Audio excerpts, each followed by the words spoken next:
ज्ञान के जिस सूर्य ने आलोक इस जग में किया, ऐसे तपोनिधि संत को शत शत नमन सबने किया। शत शत नमन सबने किया, शत शत नमन सबने किया। जिसने सराकों के लिए सर्वस्व अर्पण कर दिया, सर्वस्व अर्पण कर दिया। जिन धर्म शिक्षा संस्कृति निज संस्कार को बल दिया, निज संस्कार को बल दिया। ऐसे ज्ञान के सूर्य का जग ने महावंदन किया। ऐसे तपोनिधि संत को शत शत नमन सबने किया। शत शत नमन सबने किया, शत शत नमन सबने किया। तुमने स्वयं अपना समाजोत्थान को अर्पित किया, उत्थान को अर्पित किया। महावीर के महाधर्म के महार्थ को व्याख्यात किया, महार्थ को व्याख्यात किया। सरा को धारक जग ने पद इसीलिए तुमको दिया। ऐसे तपोनिधि संत को शत शत नमन सबने किया। शत शत नमन सबने किया, शत शत नमन सबने किया।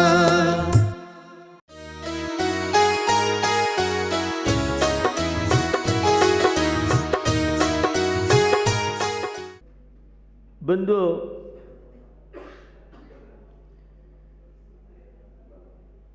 भारतीय संस्कृति में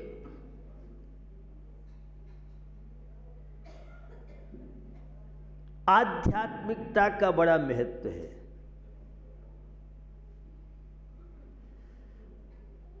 अनेकों कारणों में आध्यात्मिकता का अभाव डिप्रेशन का कहीं प्रमुख कारण तो नहीं हो रहा है। जितनी भौतिकता बढ़ेगी उतने तनाव, समस्याएं, बीमारियां और फ्यूचर हमारा अंधकार में हो सकता है। जितनी जीवन में आध्यात्मिकता होगी, आपका जीवन उतना तनाव मुक्त, आपका जीवन उतना स्वस्थ, आपका फ्यूचर का कैरियर श्रेष्ठ हो सकता है। धर्म एक आध्यात्मिकता की पराकाष्ठा का नाम आत्मा से परमात्मा बनना, यह है। धर्म का पारमार्थिक उद्देश्य, लौकिक उद्देश्य है तन और मन को, परिवार को स्वस्थ बनाए, वह धर्म कहलाता है। और जो परिवार, तन और मन को रोगी बनाए, उसका नाम अधर्म है, विलासता है, भौतिकता है। प्रमाद का नाम अधर्म है और सावधानी का नाम धर्म है। हम तो सब प्रमादी हैं, आलसी हैं। किसी को बहाना है, मेरे पास टाइम नहीं है, यह एक भौतिकवादी, विलासीवादी, विपत्तियों को निमंत्रण देने वाले व्यक्ति के जीवन में हो सकता है। मेरे पास टाइम नहीं है। और जो आध्यात्मिक है, जो धार्मिक है, सम्यक दृष्टि है, विवेकी है, इंसान है, सदाचारी है, वह कभी नहीं कहेगा मेरे पास टाइम नहीं है धर्म के लिए, मंदिर के लिए। और मैं युवा पीढ़ी के बीच में ज़्यादा बैठता हूँ, तो जब भी मैं कोई मंदिर की बात करता हूँ तो वह कहते हैं हम कोशिश करेंगे। तो मैं पूछता हूँ कोशिश किस डिक्शनरी में है, इंग्लिश की डिक्शनरी में कोशिश है या हिंदी की डिक्शनरी में कोशिश है, ये सब बचने के तरीके हैं, गलियां हैं। माने अपने भविष्य को अंधकार में डालने का एक माध्यम में इन सब चीज़ों को, ये सब बहानेबाजी है। जिसकी रुचि होती है, इंटरेस्ट होता है, मैं बहुत कम व्यक्त वाले व्यक्तियों के बीच में बैठता हूँ, बहुत व्यस्त इनकी लाइफ है। और मैं एक बात हमेशा कहता हूँ, जितना व्यस्त व्यक्ति टाइम दे सकता है उतना मजदूर फ्री पल्लेदार व्यक्ति टाइम नहीं दे सकता है। शर्त एक है, उसकी रुचि हो, इंटरेस्ट जिसका जिसमें है, तो न उसके लिए सर्दी है, न उसके लिए गर्मी है, न उसके लिए अन्य कोई बहाना है। ये बहाना एक अधार्मिक व्यक्ति का हो सकता है माध्यम, लेकिन जीवन हमें मिला है, जीवन में आध्यात्मिकता का आनंद लेना चाहते हैं, सुख और शांति का आनंद लेना चाहते हैं, तो उसके लिए हमें आध्यात्मिकता समझना बहुत जरूरी है। आध्यात्मिकता के लिए आगम के प्रवेश में देखें तो वह निमित्त और उपादान, जिन्हें निश्चय ने और व्यवहार ने भी हम कह सकते हैं, उस निमित्त उपादान को लेकर एक बहुत सुंदर कारका के द्वारा चर्चा को आगे बढ़ाऊं। कदापि परिणामो न कारणम युगलम बिना भवेद्यवधार्यम ही शादवादि भी शुभाषितुम। उभय कारण के बिना तीन लोक व आलोक में कभी भी परिणाम नहीं हो सकता है। और कारण दो प्रकार के होते, एक अंतरंग कारण, एक बहिरंग कारण। निमित्त और उपादान। आज निमित्त को लेकर के बड़ी गलत भ्रांति है, और भ्रांति यह है, कार्य की सिद्धि तो उपादान से होती है, निमित्त से नहीं। दूसरा पक्ष कहता है नहीं, कार्य की सिद्धि निमित्त से होती है, और दोनों ही धर्मात्मा नहीं है, सम्यक दर्शन के योग्य नहीं है। कोई पक्ष मानता है निश्चय ने से वस्तु तत्व समझ में आ सकता है, तो कोई मानता है व्यवहार ने से, और कोई दोनों को स्वतंत्र रूप से मानता है। यह है सम्यक दर्शन के योग्य नहीं है। ऐसे व्यक्तियों को कभी सम्यक दर्शन नहीं हो सकता है। आप पूछें कहाँ से बोल रहे हैं? मैं पंडित टोडरमल जी की भाषा में, टाइम बहुत कम है, चर्चा बहुत करना है, तो टोडरमल जी की भाषा में निश्चयाभासी, व्यवहाराभासी और उभयाभासी। जो अकेले निश्चय ने को मानता है वह मिथ्या दृष्टि, जो अकेले व्यवहार ने को मानता है वह मिथ्या दृष्टि अज्ञानी, और जो दोनों को स्वतंत्र रूप से मानता है वह भी मिथ्या दृष्टि है।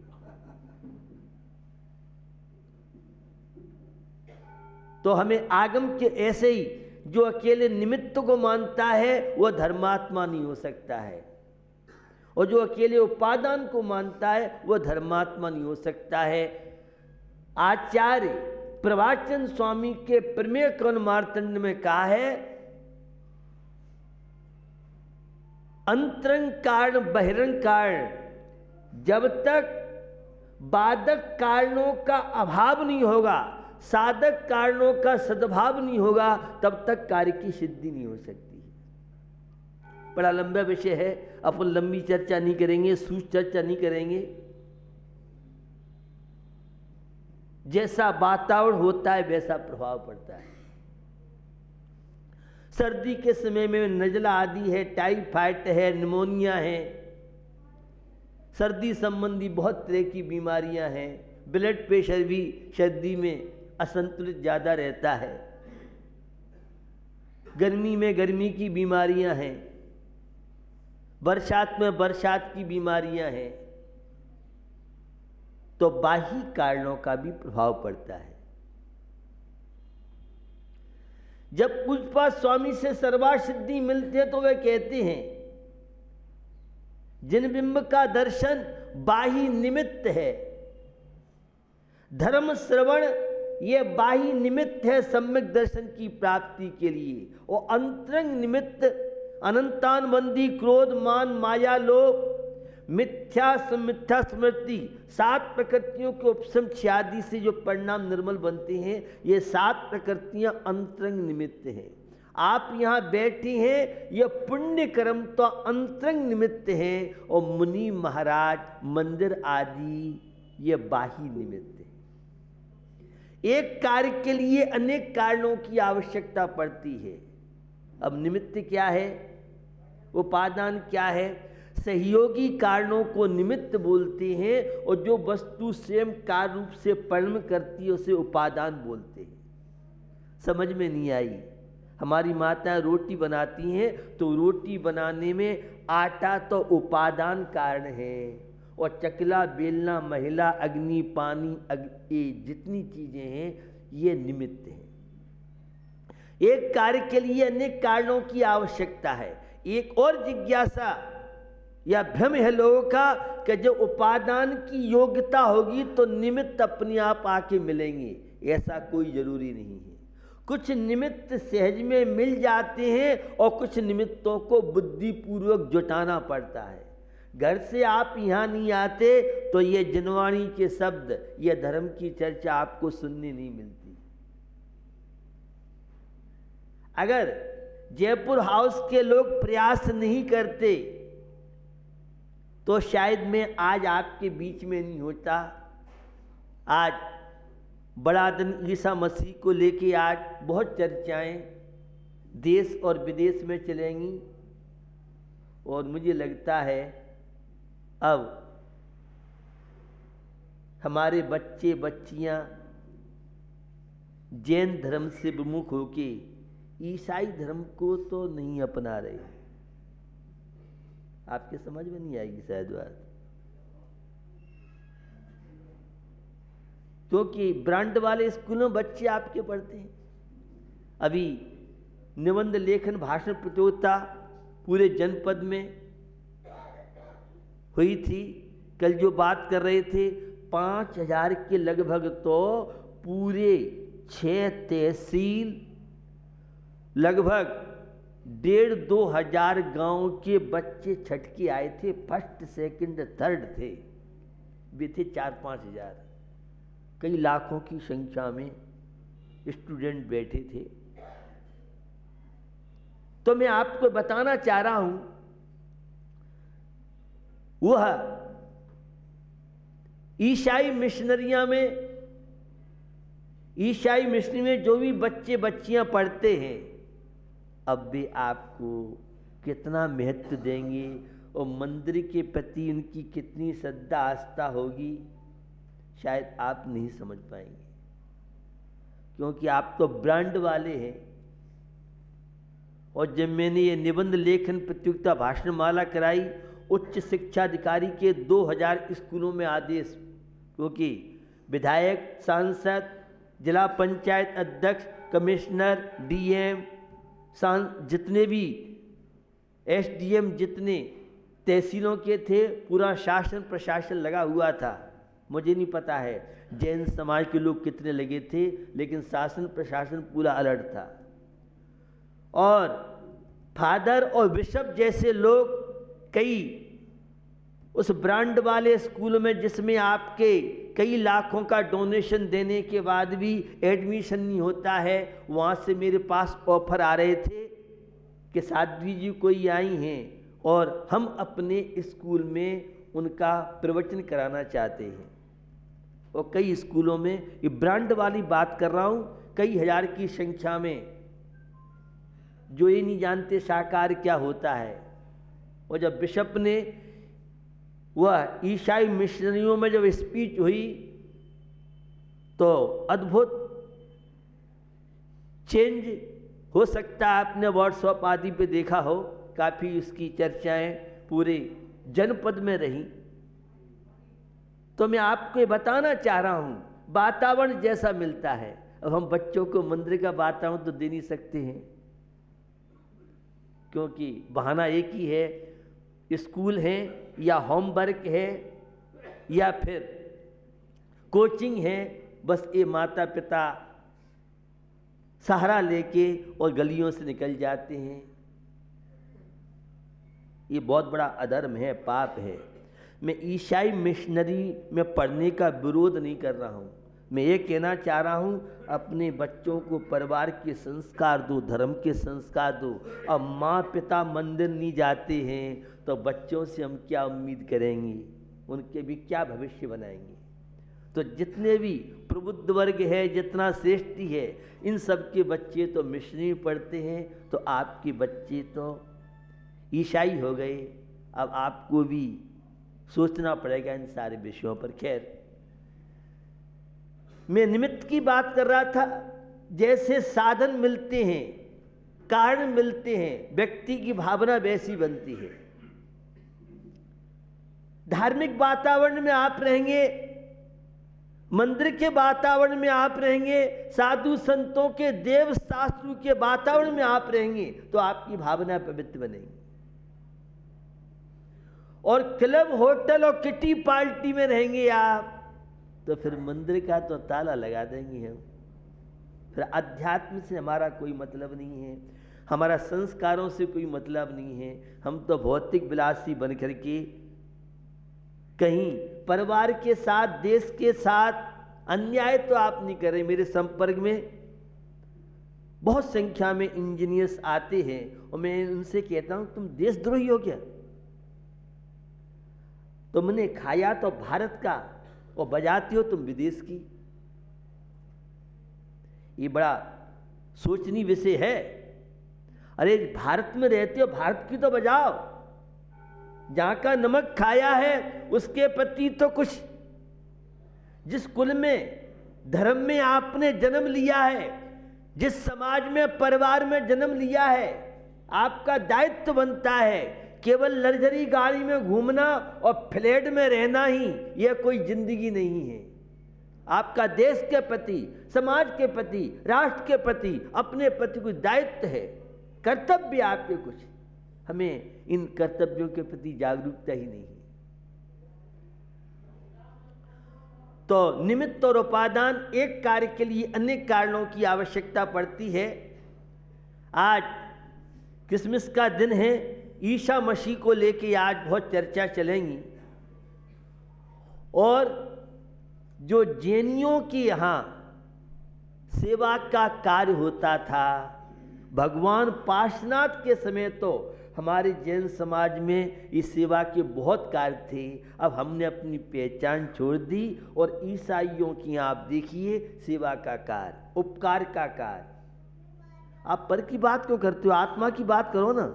समय सार की बात सुनने के लिए आए हम तो। ये आपकी जिज्ञासा होगी। हमारे यहाँ सेवा का कार्य का संबंध है आत्मा से, आध्यात्मिकता से संबंध है। आप कहाँ से बोल रहे हैं? मैं आपके पूर्वजों की परंपरा बताना चाहता हूँ। जब एक मंदिर बनाते थे आपके पूर्वज, तो उसके साथ परोपकार के लिए एक कुआं खोदते थे, जिस कुएं से ठंडा पानी गांव के पूरे लोग ले जाते थे। ये परोपकार की। और कुएं के साथ एक धार्मिक पाठशाला, छोटा सा स्कूल खोलते थे, जिससे बच्चे शिक्षा प्राप्त करके और बुराइयों से बचे, एक अच्छा इंसान बने।